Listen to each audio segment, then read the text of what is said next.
Your Majesty, the Royal King, Diete Spiff, welcome to the African Union building. And as we can see, this is African Union. And you are here for the African Diaspora, our brethren, brothers and sisters that were enslaved for over 500 years ago, taken to the foreign land. Now, they invited you here as a special envoy to come and speak on their behalf, to see that their rights of return are given, including reparation. So, in a few words, how do you plan to bring them into the African society for them to be part of it, considering it is the reason why you came to Ethiopia, Addis Ababa? Royal fathers, the kings of the various kingdoms and empires in Africa, with colonialism and all the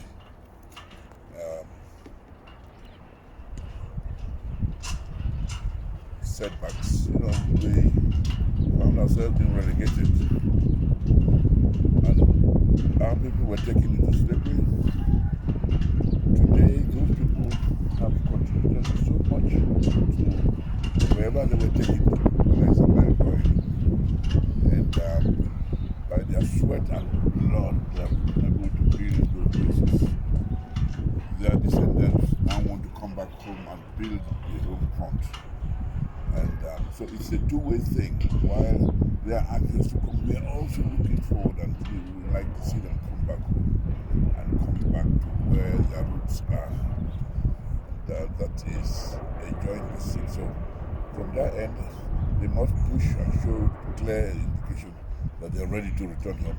And from our end, we must have to show them clear welcome with open arms.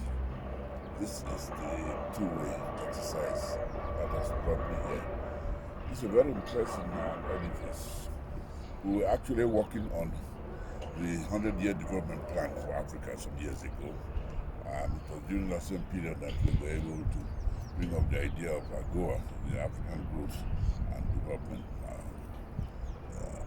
Plan, which the American government embraced and are still exercising and implementing. We were supposed to have the Trans-Africa Highway combined with railway from Cape to Cairo, and also the Eastern Road from Dakar to Mombasa.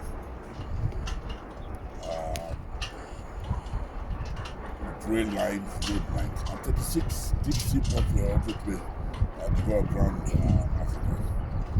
All these are things which are doable. And Africa is blessed.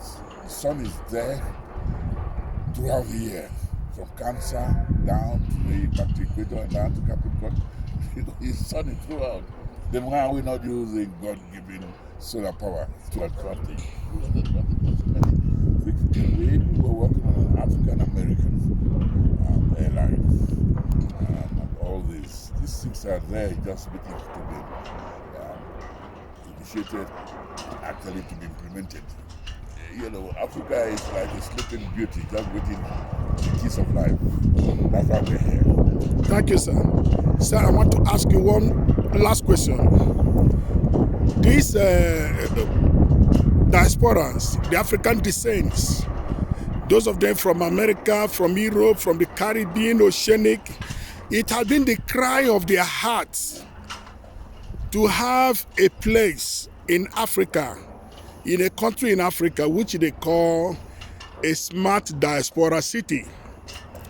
So you being a former governor and a royal king in Nigeria, how do you plan to assist them to implement this their view, this their vision, as they want to be part of everything Africa is doing, and they want this smart city to be built? How do you think you can assist them? Oh, this is ready-made. I mean, come to the Niger Delta, where the oil is, where the Landa brothers access the sea.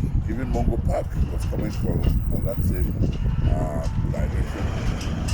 The Royal Niger Company was there. That is actually Akasa, was one of the main posts where the slaves were shipped out of. So in every direction you look at, Ras, Akasa, Kulama, Boni, these are just ideal, and the soil is very fertile there. The sugar cane does well. Believe it or not, sunflower does very well. And that area is a continental shelf, also good fish farm. So the whales, when they migrate south, come there and play around and eat enough for the and drive this and when they go back north. So this ideal is just like the shores of Miami. The place is alive and ready for tourism. As I said again, Africa is just one beauty waiting to receive the kiss of life. Thank you very much, sir.